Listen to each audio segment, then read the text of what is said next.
Hey guys, welcome back to another episode of the Self Confidence Project. I'm your host, Kimberly. I'm a men's dating and relationship coach. And today we are talking about why sex will stop in your relationship and how you can get it back without begging, pressuring, or pretending. Now, here's the truth. You love your partner. You're still attracted to your partner, but maybe lately the intimacy has faded. Maybe the sexual intimacy is less frequent. Maybe it is gone.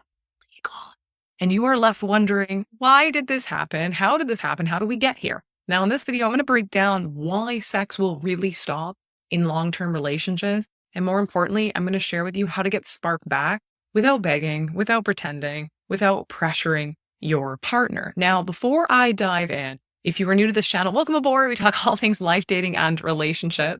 My name is Kimberly. I'm a dating and relationship coach for men. For many years now, I've been supporting men on a one-on-one basis to let's just cut it to the chase, to have fun in dating, to attract great partnerships, and go on to have loving relationships. Now, everybody's journey is slightly differently, but that is ultimately what I am here to do. I support good-hearted men to find deeply loving relationships and honestly just make the world a better place and better relationships and maybe even lower the divorce rate. But we're talking today about why sex really stops in a relationship. And of course, this is not a one-size-fits-all video. There are going to be nuance and different reasons why this might be happening in your relationship. But one of the very first reasons, guys, is that the polarity is gone. Now, if you don't understand what polarity is, I have some other videos where I talk about this, but polarity is very much the sexual attraction that is thriving in a relationship because there's a masculine-feminine dynamic. There's a masculine-feminine polarity, right? Like the opposite of having polarity is two people that are really passive in a relationship.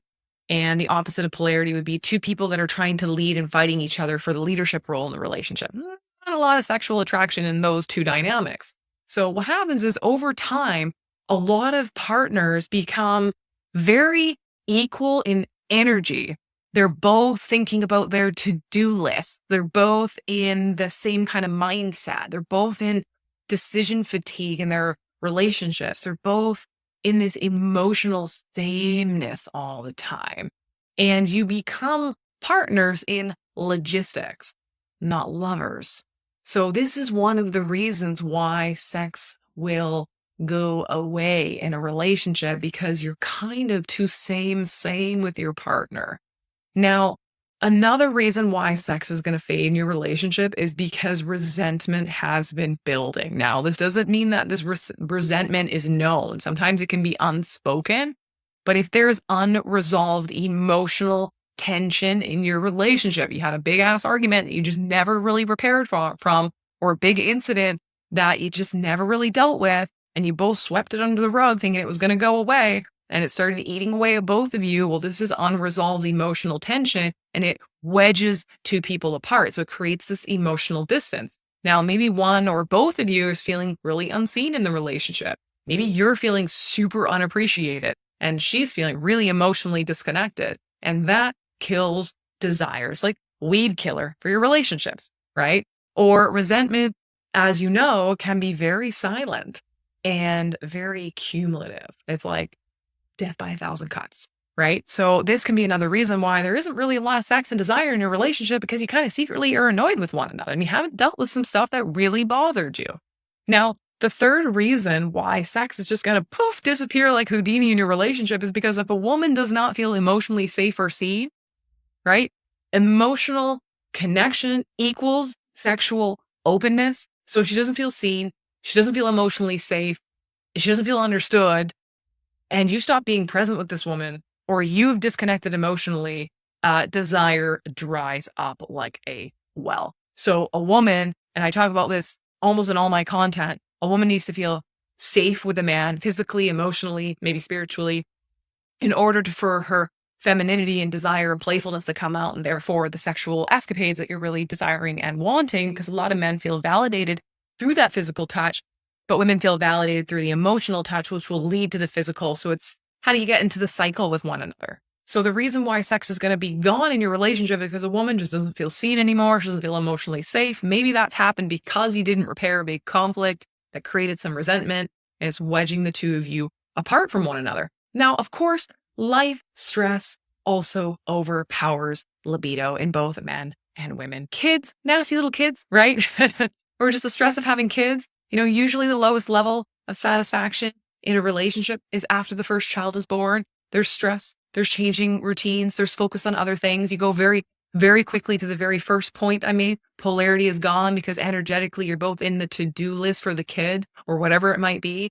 And this life stress overpowers libido. It could be a huge change in jobs. It could be your parents are aging and you have to spend a lot of time caring for them, or that your finances are in disarray. And so your mental space is being consumed by something else. And when daily life stress takes over, sexuality becomes one of the first things to go out the window. The two of you, in fact, have become survival partners, not sensual partners. Now, life stress happens, right? So how do you deal with it? How do you respond to it? How do you continue to prioritize one another? So I want to talk a little bit about, commonly what people can do wrong here. So you might recognize that intimacy is dried up and that's really frustrating for you. So, but maybe you're really conflict avoidant. You don't really know how to share your true feelings with your partner because you've never really done it before. You weren't raised to talk that way. So you don't know what you don't know. And so what you do know is that, maybe if I can put a little pressure on this woman, she'll just do it, right? And hopefully she does it from a place of love. And maybe she'll just do it out of moral obligation or duty. So what happens is you try to initiate intimacy from pressure or out of frustration. And what a woman will in fact actually do is completely shut down. It's going to have the adverse effect. Or so maybe you think, okay, if I can't initiate with a little bit of pressure on this woman, that I'm just going to pull away emotionally because I'm not getting my needs met. And now this woman feels even less connected than she did before. Now you've gone from infrequent sex to no sex. So then you think, okay, well, what can I try next? And you go, well, I'm going to logically try and fix this problem. And you're going to tell her the reasons why this needs to happen and what it's going to lead to, and this big logical story that you've prepared in your mind. And then what happens is she feels misunderstood because she's not really fully being seen.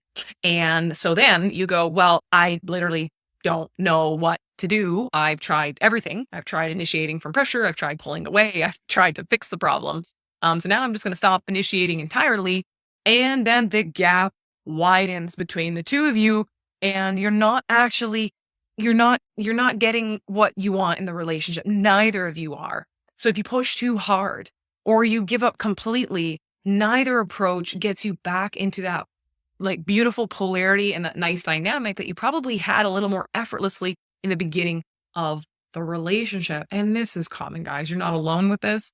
I work with men and have been for many, many years. There are patterns in relationships, and that's what leads a lot of relationships to burnout, stress, disconnection, divorce, infidelity, you name it. Lots of things start to happen. Men start to source their needs elsewhere, whether it's porn or different addictions or outside the relationship. Women start to get their emotional needs met elsewhere. So maybe they have friends that they choose to spend more time with, or they have male friends that they spend more time with, or they read fantasy books. I don't know what it is, but the point is we push away from our partners versus leaning in to solve these issues, not years after the resentment starts, but when these things pop up. How do we as a couple learn to address and work with one another? So how can you reignite sexual connection? Well, pressure's not going to work, right? So how do you lead with presence? So instead of asking your partner, when are we going to have sex again? You can say, how can I make you feel more connected to me? Because it's the connection that is needed as the precursor to physical and sexual intimacy, not when are we going to have sex again? Because that creates pressure. Well, I don't know. I'm too busy for you is what you're going to hear, right? So how can you become attuned to how your and this works for women to men too. Okay. This is not a YouTube channel on why men need to just be better and women can just be the way that they are. Both sexes need to become more attuned to the needs of the opposite sex, and women have a lot of work to do to meet the needs of men in modern day dating and modern relationships. But for you guys, you can become more attuned to how a woman is feeling before you're focusing on what you're not getting. Because oftentimes the problem isn't just we're not having sex. The problem is what is causing us to feel disconnected from one another. So if you look at the issue underlying the issue, right? I call this like the dishwasher issue. When a woman's like, Oh, you didn't help me unload the dishwasher. Is it really about the dishwasher? Not really. It's about the unmet needs she's feeling maybe for support in the household. So there's an issue underlying the issue. And sometimes the way couples communicate is not so black and white. So sometimes we need to sift through the the dirt, the dust to actually get to what the real underlying issue is. So how can you become attuned to how she's feeling before you focus on what you're not getting? Now, how can you rebuild emotional safety in a relationship, right? And if you guys are listening to this video thinking, wow, this sounds like a lot of work, that's relationships for you, right? They take a lot of work and they take a lot of effort, but they're also so worth it because when you put this work and effort in, you have wonderful periods of great connection and free flowing polarity. And honestly, you'll be the envy of all of your neighbors. So when you can hold space for a woman, your partner, without rushing to fix things, then that validates her emotions. Even if you don't agree with her emotions, even if she's burnt out or stressed or frustrated because of something and you can see how she could not feel that way, it's not your job to fix her emotions.